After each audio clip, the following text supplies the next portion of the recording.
তো আপনাদের পরিস্থিতি থাকা দরকার। আমি কি বলবো আপনি বলেন, আমি কি বলতাম? আমার বড় ভাই চলে গেছে, আমার বাপ চলে গেছে। উনি কখনোই আমার শ্বশুর ছিল না, উনি ছিল আমার বাবা। উনি আমার বাবা বললে বাবা। আমার শ্বশুরের মানে আমার শ্বশুর বলেন, ভাই বলেন, আমার বড় ভাই। বিশ্বাস করবেন না, আমরা একটা সার্টিফিকেট কোথায় বলতে পারি না, আমার বড় ভাইয়ের কাছে সব কিছু থাকে। যে আমার বড় ভাই বলবে যে এখানে প্রত্যেকটা জিনিস ওনার কাছে বোঝানো থাকে যে ভাই আমরা কিচ্ছু বলতে পারি না। বিশ্বাস করেন, সব কিছু ওনারা দুইজন ফলো করে যাবে। ওরা দুইজনেই আমাদের সব, ওরা দুইজনে আমাদের দুইজনেই কেমনে আমাদেরকে একা করে চলে গেছে, আমরা কিচ্ছু বুঝতেছি না।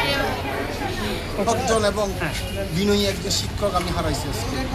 আমি স্কুলে দায়িত্ব করতে থেকে আমি কোনোদিন এরকম বিনয়ী শিক্ষক আমি আর কোনোদিন দেখিনি। সব সময় প্রত্যেকটা কাজে সিনসিয়ারিটি দেখাইছি। তো আপনাদের কাছে আমার একটা আর্নেস্ট রিকোয়েস্ট, যেহেতু আপনারা প্রেসের লোক, এই যে আমরা ইয়েটা একটু দ্রুত যেন ওনাকে একটু ইয়ে করেন, রিলিজ করতে পারেন। এই ব্যাপারে আপনারা একটু দয়া করে হেল্প করুন।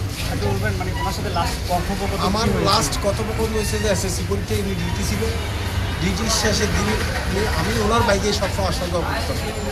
স্যার আমি যাচ্ছি, আশীর্বাদ করবেন। আবার পেটের পরীক্ষার ইন্টারনাল, আমি তো পরীক্ষক। আরে ঠিক আছে, 7 তারিখ দেখা হবে, দুর্ভাগ্য 7 তারিখ দেখা হবে।